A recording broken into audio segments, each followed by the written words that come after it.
राधे राधे, जय श्री कृष्णा। कैसे हैं आप सब? आई होप बाल गोपाल की कृपा से सभी स्वस्थ और मस्त होंगे। तो फ्रेंड्स, बहुत ही रोचक कथा।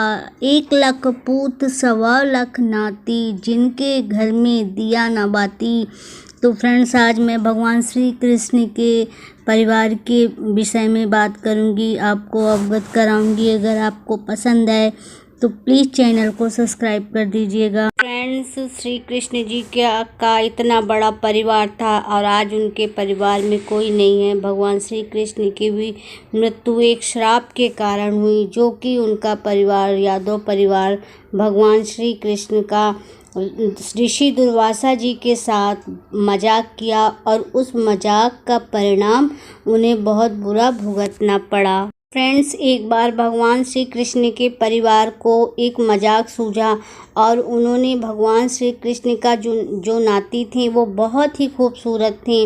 तो उन भगवान श्री कृष्ण के परिवार ने क्या किया कि उन्हें नारी का रूप दिया और उनके पेट में एक कढ़ाई बांध दी और ऋषि दुर्वासा जी के पास पहुँचे कि ये बताइए कि आप तो दिव्य ज्ञानी हैं, ये बताइए कि इनको क्या होगा, पुत्र होगा या पुत्री होगी। तो भगवान ऋषि श्री दुर्वासा जी को दिव्य ज्ञान था। उन्होंने अपने दिव्य ज्ञान से देखा तो क्या देखा कि प्रद्युम्न के पेट पे कढ़ाई बंधी हुई है और वह प्रद्युम्न है, कोई नारी नहीं है। तो उन्हें बहुत ही क्रोध आया और उन्होंने उस क्रोध में उन सबको श्राप दे दिया और कह दिया, जो भी इनके पेट में है वही तुम सबके मौत का कारण बनेगा। अब सारे परिवार के लोग परेशान, वो भगवान श्री कृष्ण जी के पास आए, बोले कि ऋषि दुर्वासा जी ने ऐसा ऐसा श्राप दे दिया है, अब क्या किया जाए। तो भगवान श्री कृष्ण ने उनसे कहा कि आप लोग इस कढ़ाई को पूरा घिस करके और समुद्र में बहा दें।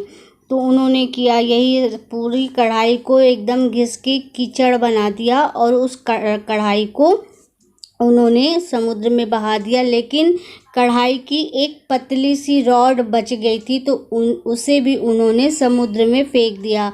अब समुद्र के किनारे किनारे जो उस कीचड़ से एक सरपट होती है, घास होती है, वो घास पैदा हो गई और वो जो कढ़ाई की स्लाइड थी वो भी समुद्र ने बाहर फेंक दिया। समुद्र तो अपने अंदर कभी कोई चीज़ रखता नहीं है।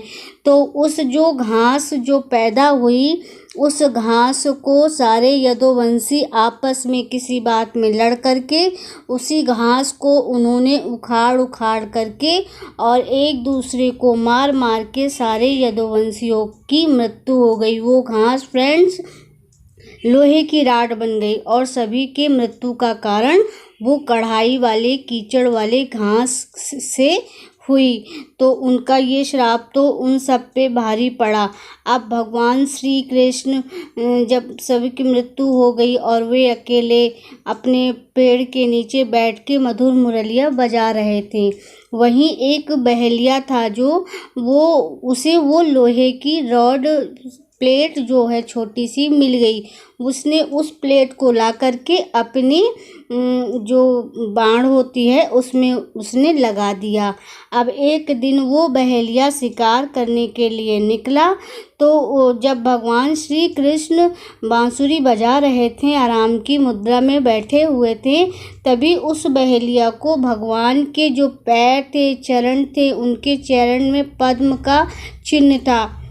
वो पद्म का चिन्ह उस बहेलिया को हिरण की आंख दिखाई दी। उस बहेलिया ने वहीं से निशाना लगाया, तो वो बाण जो आकर के भगवान श्री कृष्ण के पैरों में आ लगी। तभी वो बहेलिया सोचा मैं अपना शिकार ले आऊं। वो आकर देखता है तो वो भगवान श्री कृष्ण है और वो जख्मी हालत में पड़े हैं। बहेलिया बोलता है, प्रभु मुझसे बहुत बड़ा पाप हो गया। तो भगवान श्री कृष्ण ने कहा कि ये तो होना ही था, तुम्हारा कोई दोष नहीं है, यह तो श्री दुर्वासा ऋषि जी का श्राप था जो मुझे भुगतना ही था। आज मुझे भी उस श्राप का फल मिल गया। तो भगवान श्री कृष्ण के परिवार का अंत ऐसे हुआ। फ्रेंड्स, अगर आपको जानकारी पसंद आई तो प्लीज़ चैनल को सब्सक्राइब कर दीजिएगा। आपका एक एक सब्सक्राइब हमारे लिए बहुत मायने रखते हैं।